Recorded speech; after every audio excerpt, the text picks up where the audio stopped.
자, 그럼 이제 우리가 생리학을 마무리 짓고 이제 드디어 생화학에 들어가는데요. 여러분들이 생화학을 다 이제 학교 다니실 때 다 한번 공부는 하셨을 거예요. 근데 생화학이 마냥 쉽진 않죠. 생소한 용어들이 그렇게 많이 나와요. 그렇죠? 생소한 용어들 이런 것들이 나오다 보니까 훨씬 어렵게 느껴질 수 있는 게 바로 요 생화학인데요. 여러분 생화학은 보통 14문제가량이 14문제에서 15문제가량이 출제된다라고 보시면 돼요. 생리학보다 훨씬 많은 분량의 문제가 출제가 되고요. 영양학과 함께 출제가 되죠. 그래서 영양학하고 되게 밀접한 관련이 있어서 영양학을 공부하면서 도움이 될 수 있는 게 또 생화학이기도 합니다. 그러니까 우리가 생리학이 이랬잖아요. 우리 신체가 어떻게 구성이 되어 있고 어떤 기관들로 구성이 되어 있고 그 기관들이 하는 역할을 공부하는 게 생리학이었다면 얘는 좀 더 들어갑니다. 더 세밀하게 우리 몸에 있는 조직세포에서 어떤 대사들이 이루어지느냐 이걸 공부하는 게 생화학이다라고 생각하시면 되는데요.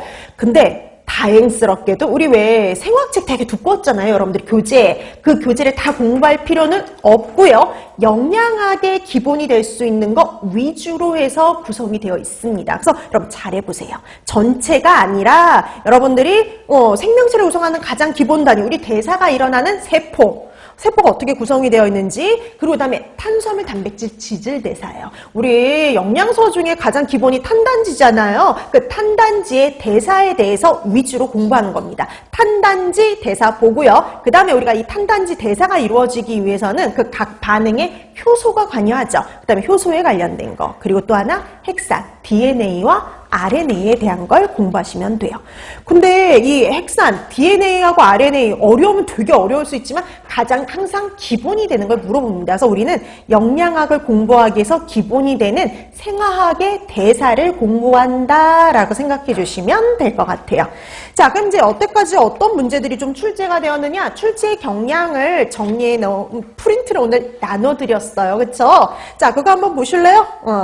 자, 세포부터 해가지고 그다음에 대사 관련 조효소, 비타민과 관련된 것까지 해서 쭉 정리를 해놨는데요. 여태까지 시험 문제 출제된 거 공개되고 나서 그래서 우리가 공개가 2019년부터 됐잖아요. 그래서 2019년부터 바로 작년까지 출제됐던 생화학 문제들을 정리해놨어요.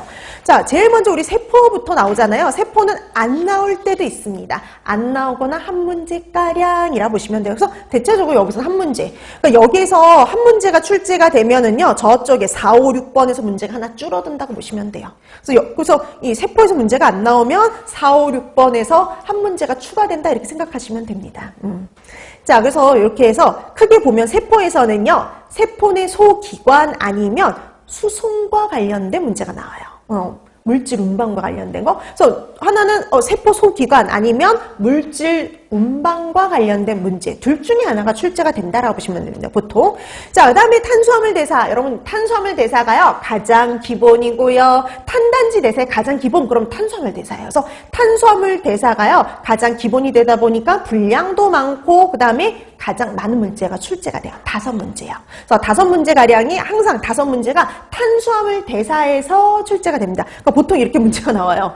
앞쪽에 영양학 문제 탄수화물과 관련된 거 나오고 그 다음에 생화학 탄수화물 대사 나오고 이런 식으로 해서 출제가 돼요. 그 다음에 또 영양학 지질과 관련된 거 나오고 그 다음에 생화학 지질 대사에 관련된 거 나오고 항상 문제가 이렇게 번갈아 가면서 영양학 생화학 구분해서 출제가 됩니다. 그래서 어디서부터가 어디까지가 생화학인지가 딱 눈에 띄어요. 대사 위주거든요. 자, 그 다음에 이제 지질 대사에서는 항상 그래서 탄수화물 대사에 근데 단골 문제가 있어요. 단골 문제. 공개됐지만 그래도 여전히 꾸준히 잘 나오는 문제가 있어요. 여태까지 제일 많이 나온 거 인슐린 아니면은 그 코리웨로요. 자, 그래서 여러분 보세요. 2020년도에도 코리웨로 나왔죠.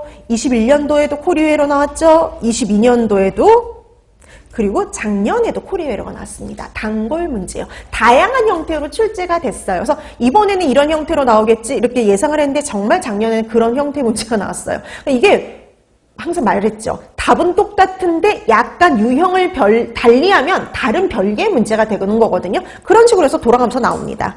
자, 그 다음에 또 이제 잘 나온 것 중에 하나가 인슐린이요.